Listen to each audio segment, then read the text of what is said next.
Hello, good morning friends. જો આપણે second derivative દ્વિતીય વિકલન ચાલી રહ્યું છે. દ્વિતીય વિકલનમાં સૌપ્રથમ આપણે આપેલું વિધેય છે y equal to x³ log x. તો dy બાય dx પ્રથમ વિકલન, u ઇન્ટુ v ગુણાકારનો નિયમ, x³ રહેવા દો, d by dx of log x.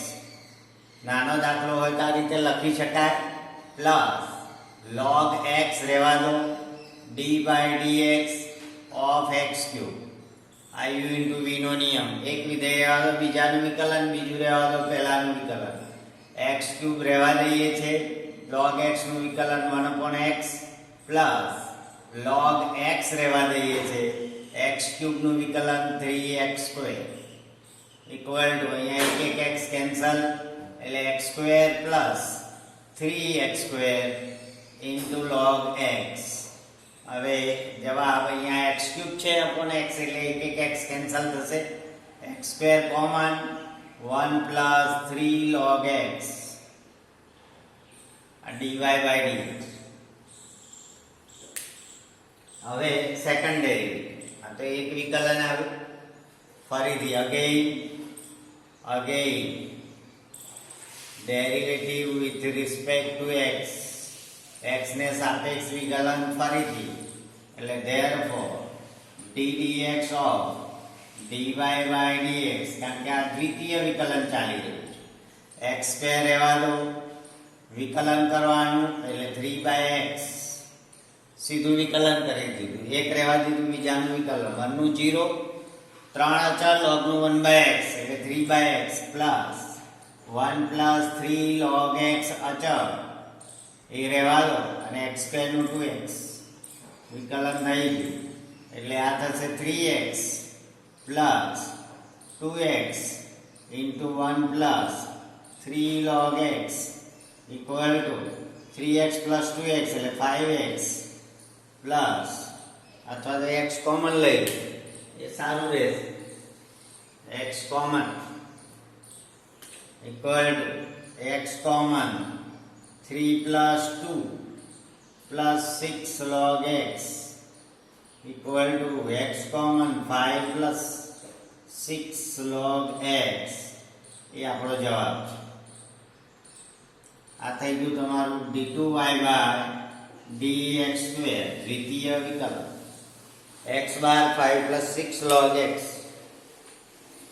5.7 પાંચમો દાખલો, એટલે આપણે એનો જવાબ જોઈ શકીએ. 5.7 5x common 5 plus 6 log x એટલે કમ્પ્લીટ છે second derivative. It is right. Example number 6, e raised to x sin 5x, e raised to x sin 5x. અહીં y equal to e raised to x sin 5x આવું લખી દેવાનું છે.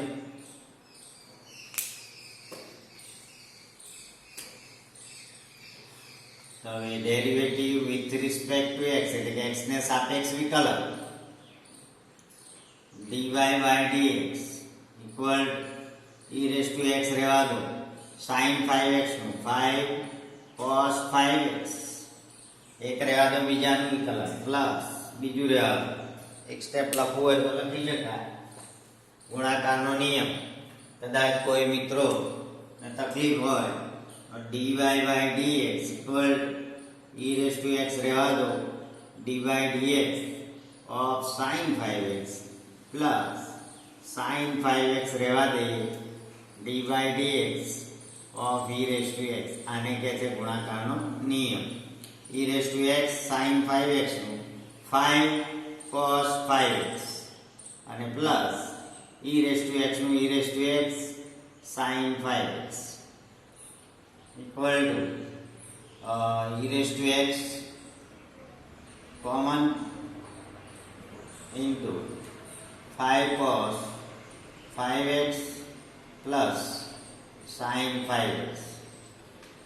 એમાં sin આગળ લખીએ સારું પડશે, કારણ કે cos નું વિકલન આગળ જતા માઈનસ એટલે e raise to x sign 5x plus 5 cos 5x.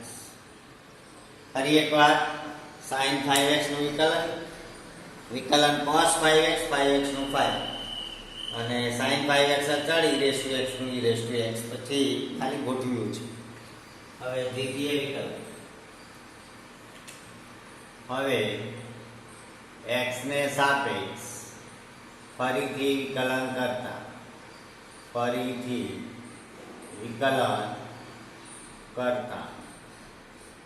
આજે આપણે લખીએ છીએ ઘણા એમ કે આ શું લખ્યું dwr2x derivative with respect to x, x ને સાપેક્ષ વિકલન. એ જ વસ્તુ આ ગુજરાતીમાં લખી, x ને સાપેક્ષ વિકલન. ફરી અગેન અહીંયા જે લખ્યું છે તે ફરીથી વિકલન કરો એટલે there d2y by dx equal to e raised to x રહેવા દેવાનું છે,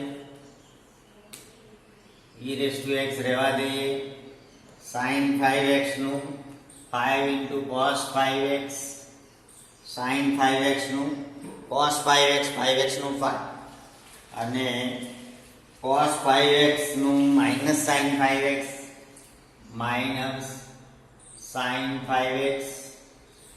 આજે બીજું છે એનું ખૂબ ધ્યાન રાખવાનું છે. cos 5x નું minus sin 5x, 5x નું 5 ને પેલા 5 હતા એટલે 5 ને ગુણ્યા 5 પાછું 25 25.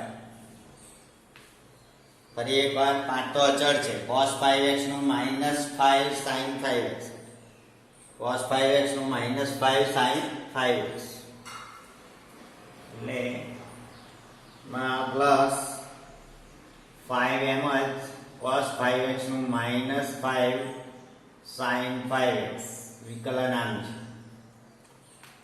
minus 5 sin 5x 5 તો એમ જ. હવે એક e raised to x રહેવા દીધું, અંદરનું વિકલન પ્લસ અંદરનું આખું વિધેય રહેવા દેવાનું e raised to x નું વિકલન plus sin 5x plus 5 cos 5x આખું રહેવા દેવાનું છે અને e raised to x નું વિકલન e raised to x એટલે વિકલન પૂરું થઈ ગયું. એમાં e raised to x તમારે સામાન્ય લઈ લેવાના છે.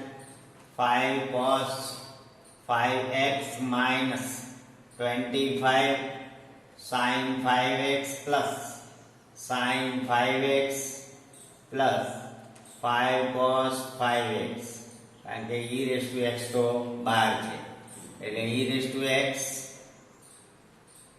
into 5 ને 5 10 10 cos 5x minus 24 sin 5x. આ તમારો જવાબ.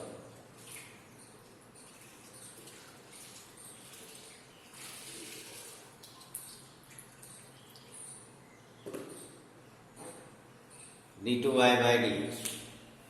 આ પ્રકારના દાખલામાં તો ઘણીવાર સરસ મજાનો એનો આન્સર આવતો હોય છે, પણ અહીંયા એવું કઈ સાબિતીનો પ્રશ્ન નથી તો સાબિતીનો પ્રશ્ન એને બનાવી શકાય. 2 e raised to x 5 cos 5 2 પણ કોમન કાઢી લીધેલા છે એટલે આટલા પછી પાછું 2 પણ કોમન નીકળે છે એટલે જેટલું કોમન નીકળે એટલું કાઢ્યું છે. 2 e raised to x તો 5 cos 5x minus 12 sin 5x. આ થઈ ગયું second derivative d2y by dx. Example number 6 સારા દાખલા છે બધા. છઠ્ઠો સાતમો example number 7 y equal to y આપ્યું નથી આપણે લઈ લેવાનું e raised to 6x અને cos 3x. ચાલો એક દાખલો જોયો છે એટલે બીજામાં વાર નહીં લાગે. પ્રથમ વિકલન dy by dx e raised to 6x રહેવાનું cos 3x નું minus 3 sin 3x plus cos 3x રહેવાનું e raised to 6x નું 6 e raised to 6x. એટલે વિકલન કરીએ ત્યાં બાઉન્ડ્રી બાંધીશું. એક રહેવા દો બીજાનું વિકલન પ્લસ બીજું રહેવા દો પહેલાનું વિકલન equal to -3 e raised to 6x sin 3x plus એટલે e raised to 6x common લઈ લો એટલે પેલા જેવું સરળ પડે. e raised to 6x બહાર લેવી અને -3 માઇનસ પણ બહાર લેવી.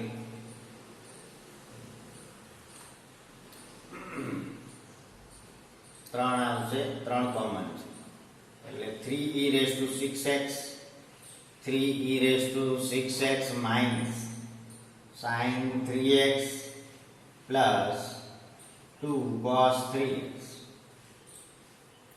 ત્રણ કોમન અને e raised to 6x common એટલે minus sin 3x plus 2 cos 3x. e raised to 6x તો બહાર છે. જેટલા કોમન નીકળે એટલા લઈએ. હવે ફરીથી વિકલન અગેન બીજું વિકલન પ્રથમ વિકલન લખ્યું છે અહીંયા એટલે બીજું વિકલન x ને સાપેક્ષ બીજું અથવા દ્વિતીય વિકલન therefore d2y/dx² ચાલો એક રહેવા દો બીજાનું વિકલન 3e raised to 6x રહેવા દો માઇનસ sin 3x નું 3 cos 3x sin 3x નું cos 3x 3 આગળ પછી cos 3x નું -3 આગળ આવશે એટલે -6 sin 3x cos 3x નું sin 3x પરંતુ માઇનસ અને 3 આગળ આવે એટલે cos 3x નું -3 sin 3x આગળ 2 છે એટલે -6 sin 3x plus -sin 3x plus 2 cos 3x આ બે પદો રહેવા દેવાના એટલે કે આ પદ રહેવા દીધું તું કૌંસનું વિકલન કૌંસ રહેવા દો બારવાળાનું વિકલન 3e raised to 6x નું વિકલન આવશે 3 × 6 6 × 18 e raised to 6x e raised to 6x નું e raised to 6x 6 નું 6 આગળ એટલે 6 × 18 equal to 3e raised to 6x છે 3e raised to 6x એટલે એમાં 3 પાછા નીકળશે કોમન એટલે 3 × 9 e raised to 6x અંદર રહેશે minus cos 3x minus 2 sin 3x આમાંથી 3 × 9 બહાર લીધા એટલે 3 e raised to 6x તો બહાર છે જ એટલે આમાં 3 છે એવું સમજવાનું -3 sin 3x અને +6 cos 3x બધામાંથી કોમન લઈ લીધું તો 6 ઓછા 1 5 9 e raised to 6x 5 cos 3x minus 5 sin 3x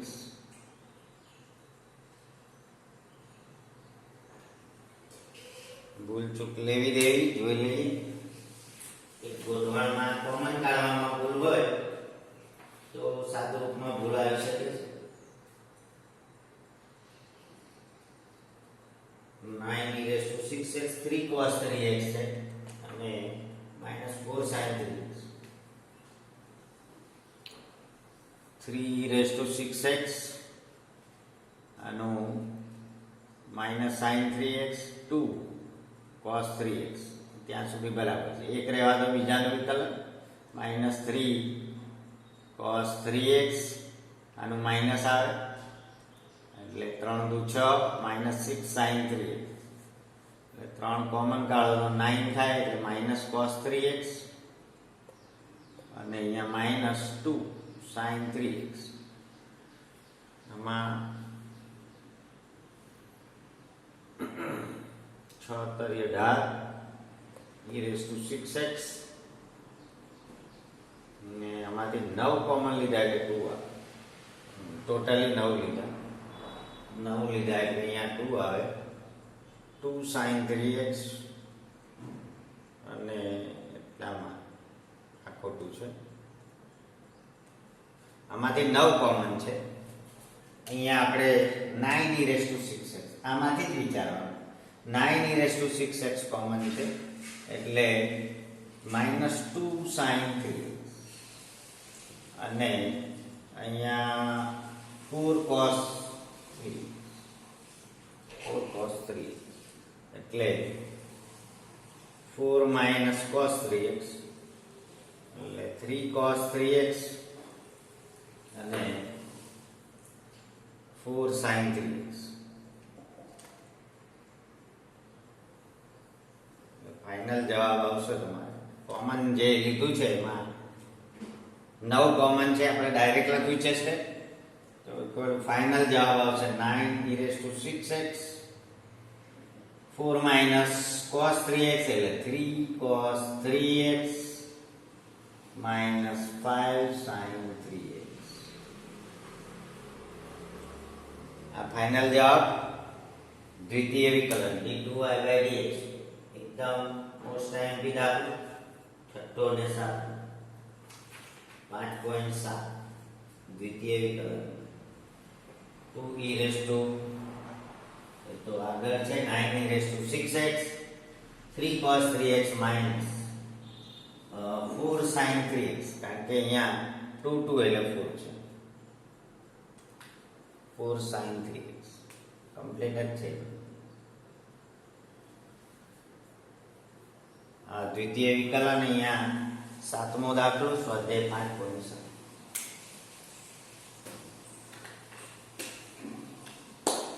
Thank you very much.